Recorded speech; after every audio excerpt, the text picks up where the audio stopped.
আসসালামু আলাইকুম প্রিয় দর্শক, দেখেন দিগন্ত জোড়া শুধু সরিষা আর সরিষা। মানে প্রকৃতির কি সৌন্দর্য দেখেছেন। এবছর যে ওয়েদারটা ছিল সরিষা চাষের জন্য উপযুক্ত ওয়েদার, উপযোগী ওয়েদার, তাই না সিদ্দিক? মানে কি সুন্দর জায়গা আর কি সুন্দর ক্ষেত সরিষা, আসলে এটা চোখ জুড়িয়ে যায়। এত সুন্দর ফুলগুলো, অসাধারণ। এখানে মধু বানায় না কেউ? মধু তো এখানে তৈরি করতেছে না। রাস্তার এপারে ওপারে দুই দিকে সরিষা আর আলু ক্ষেত। দেশি সরিষা, ভেপা সরিষা নাকি?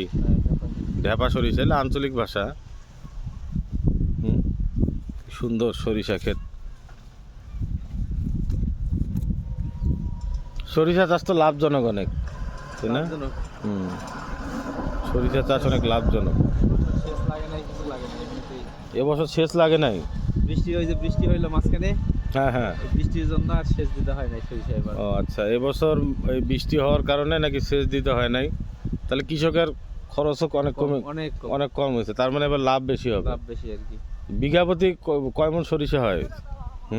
5 মণ 6 মণ হারে সরিষা হয় পার বিঘা।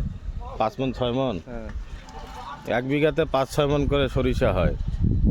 সরিষার মণ কত করে বিক্রি হয় জানো কিছু? দেখ, এটা 3,000 টাকা মণ। 3,000-3,500। দেখ, এটা কৃষি অফিসারগণ অনেক ভালো জানেন।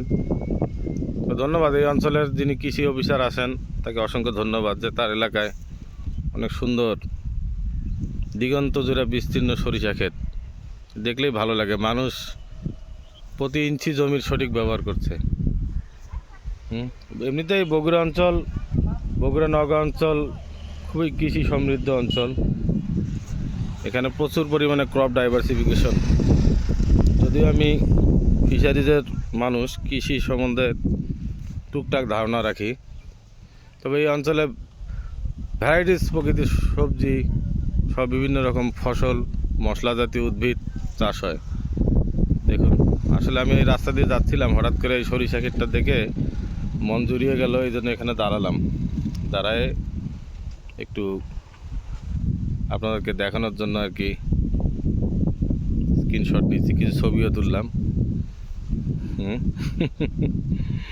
দেখেন এগুলা আসলে গ্রামে না আসলে বুঝবেন না যে বাংলাদেশটা কত সৌন্দর্য। একদম ফ্রেশ ওয়েদার, হিমশীতল বাতাস বইতেছে। দেখেন সারি সারি তাল গাছ রাস্তার দুধারে, ওই দেখেন বাতাসে নড়তেছে। দেখছেন কি সুন্দর বাতাস। এটা একটা গ্রামের মেঠোপথ, আদমদিঘির একটা গ্রামের মেঠোপথ। যাক, অসাধারণ চিত্র। আমি কিছু ছবি তুলবো আরও। তো আপনারা ভালো থাকবেন। আসসালামু আলাইকুম।